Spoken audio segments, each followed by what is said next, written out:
Hello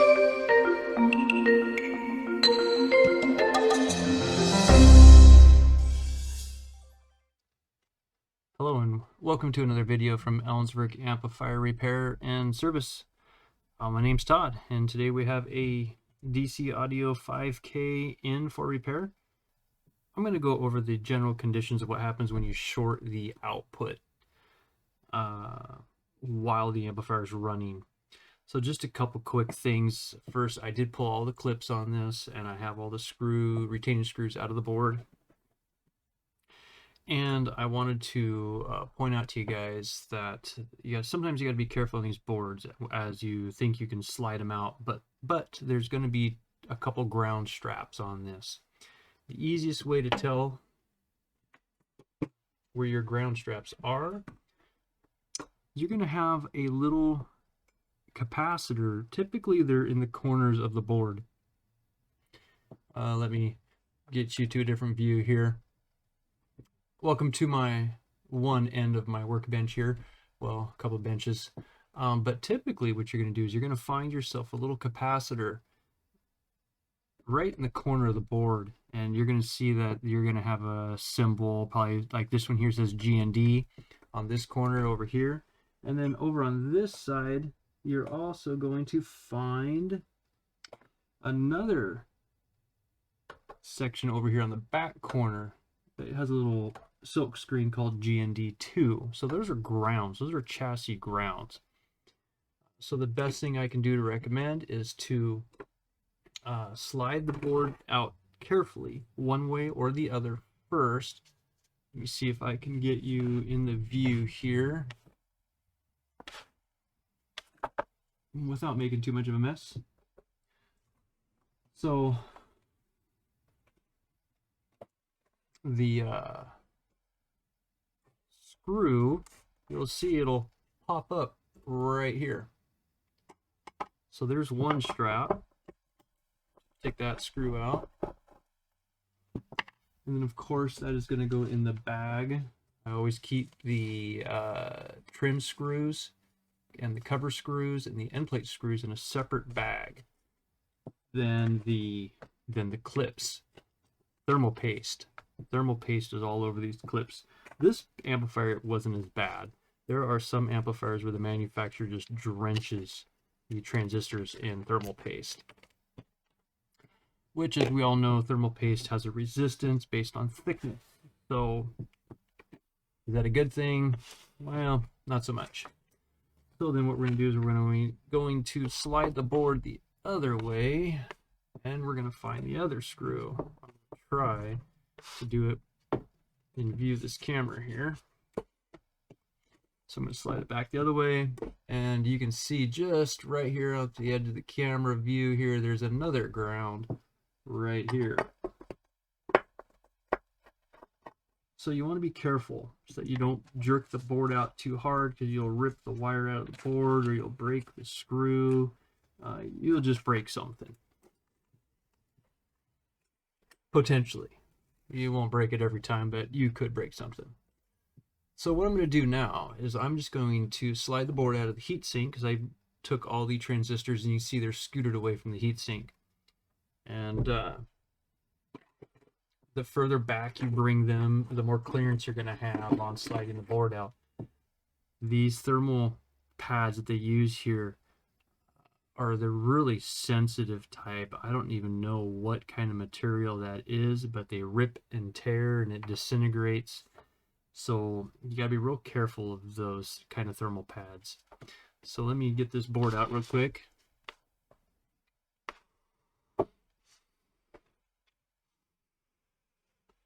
What I'll do is I will slide the board out my way.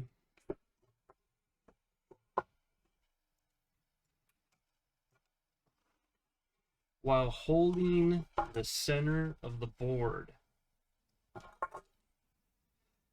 because these boards will flex, as you can see right in the camera. They will flex in the middle, and you don't want to flex those boards too much, because you could damage traces that way. So what I'm going to do is I'm going to get this heatsink out of the way here, trying to avoid wearing too much of the thermal paste.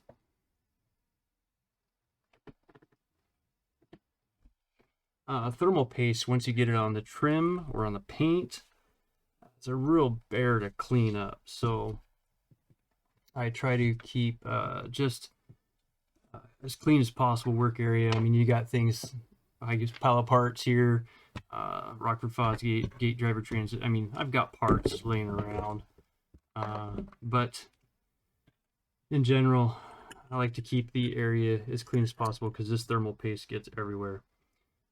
So let's see here. Can we see right off the bat? What we'll do is we'll recognize the problem areas, which, as you can see, the power supply on this has gone down quite tragically.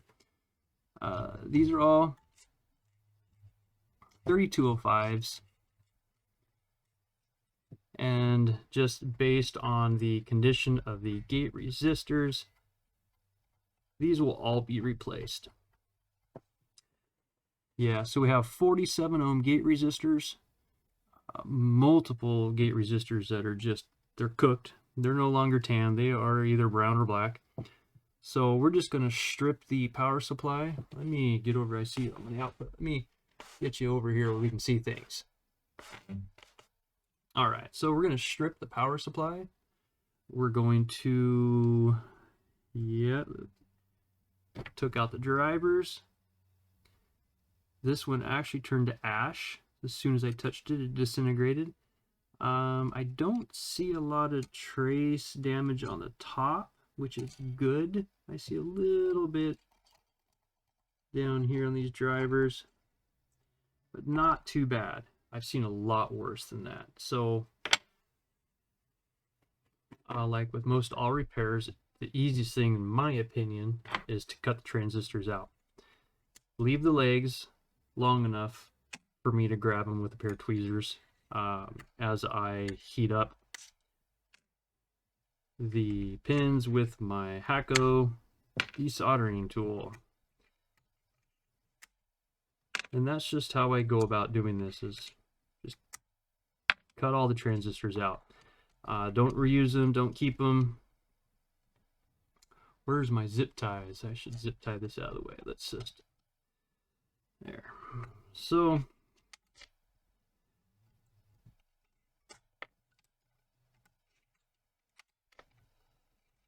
we just go through and cut all these out. Leaving the legs for something to grab onto.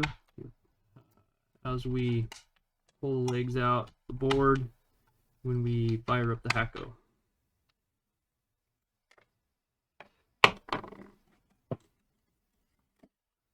Business cards. Business cards have multiple uses.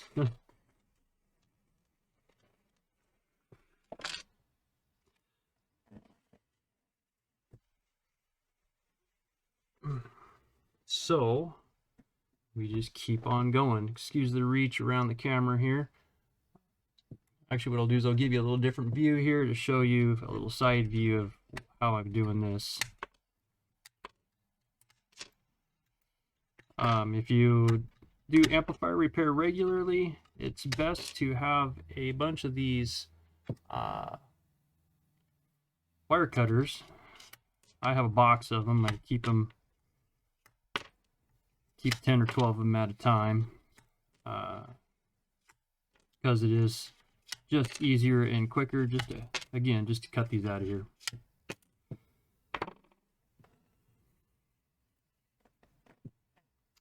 Now, also keep in mind, if this had all TO220 style transistors in it, don't keep going and then actually cut out your rectifiers. The rectifiers in these are TO247s, so they're kind of hard to miss. But I've had amplifiers in the past where I would just get in a roll of cutting the transistors out of the power supply, and then boop, I had actually hit a rectifier.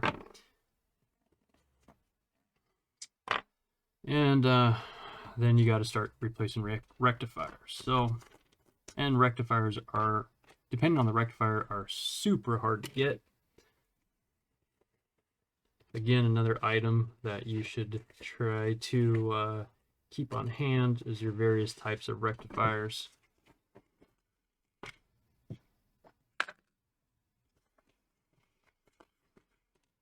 Clean up my mess. And yes, I clean up my mess as I go.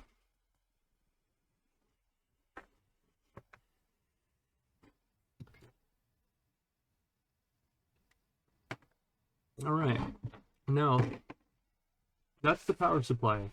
So we know the power supply has to be rebuilt, practically 100%. Gate resistors, power supply transistors, gate drivers. You want to make sure you change all that, rip everything out, change your drivers, and then before you put transistors in, check your signal.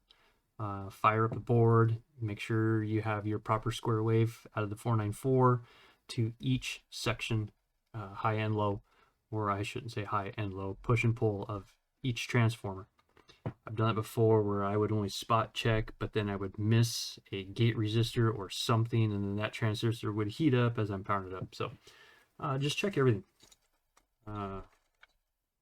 No need to be, in a tremendous hurry and repairing amplifiers. All you're going to do is miss something. So now what we're going to do is we're going to check the output transistors. And what I have the meter here on resistance, and I'm just going to check the output transistors to see what I got going on. 39K, so we're looking good. So that's a push. 200, so we do have a short here somewhere. All right, 130 ohms. How are these set up? So we got 4 ICs. So what do we got? 1, 2, 3, 4, 5, 6, 7, 8. So you have 4 and 4. So 4. So this one here again was 130 ohms. I'm going to tip it back towards me, just to tell me that that one there has a low resistance value. Oh, well, that one's a dead short. So this one's a dead short. And then we're going to move on to the next one. 95 ohms. That's probably 95 ohms because its neighbor is a dead short. And then we're going to go over here. 0.37 ohms. That's a dead short. And then 94 ohms. So I'll bet if we cut those out, we may see that the transistors that read in the 100 area ohms, that they may be okay. Maybe. So now let's check this one, 39K. So by cutting out the one that was shorted, well, I think that was like, what, 200 ohms or 100 ohms, tells you the one next to it is okay and good to go based on the resistance value. Let's check this one here, 39. Check this one here, 39. So what's left in the board, they're good. Keep that in mind. So now we're going to check the other side here, which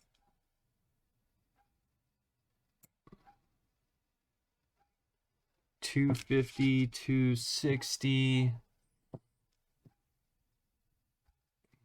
$160. One of these,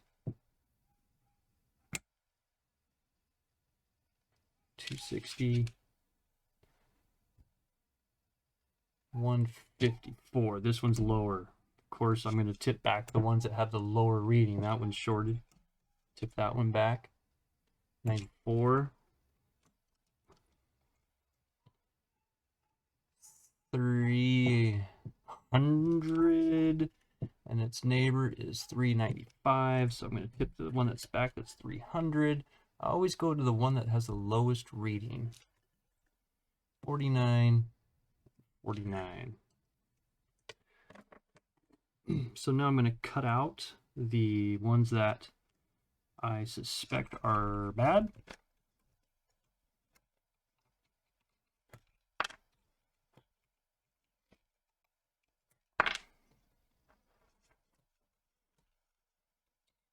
And then, of course, recheck the transistors again.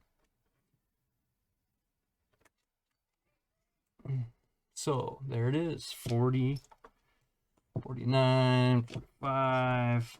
And that's just how quick and easy it is to determine your bad transistors, good transistors, and not make any noise. So I use resistance values.